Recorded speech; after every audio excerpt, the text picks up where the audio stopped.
Justin Trudeau may come home from China empty-handed. Will this be yet another abject failure by the Canadian government to secure a trade deal they had wanted and promised? Maybe given our prior trade negotiations, Canadians should have expected failure. After all, our International Trade Minister Chrystia Freeland famously broke down in tears when trade negotiations stalled with the European Union. And now NAFTA negotiations are going very poorly by all accounts from both sides of the border. You see, Trudeau had intended to enlist China as a buffer with the United States and President Trump during these NAFTA negotiations. But what is becoming increasingly clear, even within Canada's media party, who usually can't help but fawn over everything Justin Trudeau has done the past 2 years, is just how inept these Trudeau Liberals are at negotiating trade deals. Upon arriving in Beijing, one thing was abundantly clear. The Liberals expected a trade deal, or at the very least, serious progress towards one. Remember, we're only mere weeks removed from the visit of President Trump to China, but both the receptions and the results have been polar opposites. As we reported, Trump left China with $250 billion in trade deals, including over $40 billion in a massive LNG deal for Alaska. And he secured the release of those 3 knucklehead UCLA basketball stars who were facing jail time for shoplifting. As for Trudeau, well, to be fair, the trip isn't over just yet, but the headlines from the first 2 days have been just awful. And thus far, no deal and no Canadian prisoners released either. John Iveson of the National Post wrote on Monday that the Chinese ambushed Trudeau on trade talks as the Liberals arrived believing China had already agreed to their progressive trade agenda and were willing to make concessions on the environment, labor rights, and even human rights.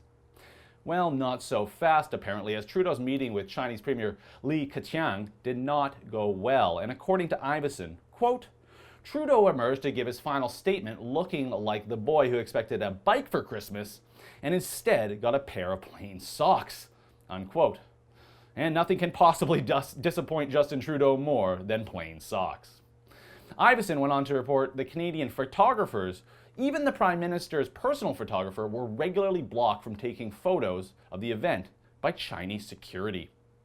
Then on Tuesday, as Trudeau met with President Xi Jinping, it appeared maybe Justin Trudeau had brought Canada closer to a deal, as Iveson reports the on-again, off-again deal was almost on again before it fell apart. Iveson writes, quote, there are 3 golden rules to doing business in this country. You never try to impose your own values, you never interpret acknowledgement during a meeting as agreement, and you don't assume that people in that meeting have the authority to strike a deal. Ottawa seems to have broken all 3 rules, unquote. Well, it appears our globalist Prime Minister forgot there is still quite a nationalist streak in China.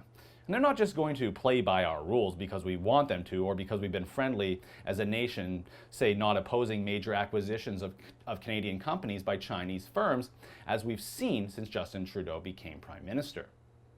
But just for a moment, let's just quickly compare the approach of Justin Trudeau in Canada to that of President Trump and his US administration. Trump values a personal relationship and friendship with President Xi. And right now it doesn't appear Justin Trudeau has that same kind of friendship. Trump spent decades as a fierce critic of China. And so it's not a stretch to see that they are paying him respect because of that tough talk over all those years. And while it's not an easy comparison to make between Canada and the United States, as our southern neighbors have far more influence and power over China than we will ever have, but remember the way the Chinese received President Obama? Doesn't that remind you of the way they treat Justin Trudeau? If you recall Obama's 2016 visit to China, he was forced by the Chinese to exit Air Force One on the runway, well, as The Guardian put it, from the ass of the plane. And while Trudeau's sit-down with Premier Li was not quite as humiliating, the way the Chinese ambushed him when he assumed that he had already had a deal to be made and it was there for the taking, well, those are the same intentional tactics they used with President Obama.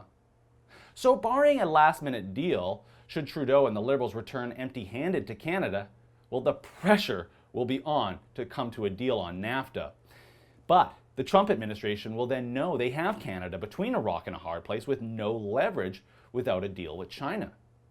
And now that Trudeau is less than 2 years from re-election, and without any major trade wins or a strong economy that reflects the positive movement we've seen south of the border under Donald Trump, well, Canada's Liberals might find themselves in a lot of trouble. For the Rebel.media, I'm Christopher Wilson. You know, we keep a close eye on China and the relationship with the West, so make sure you click subscribe on our YouTube page.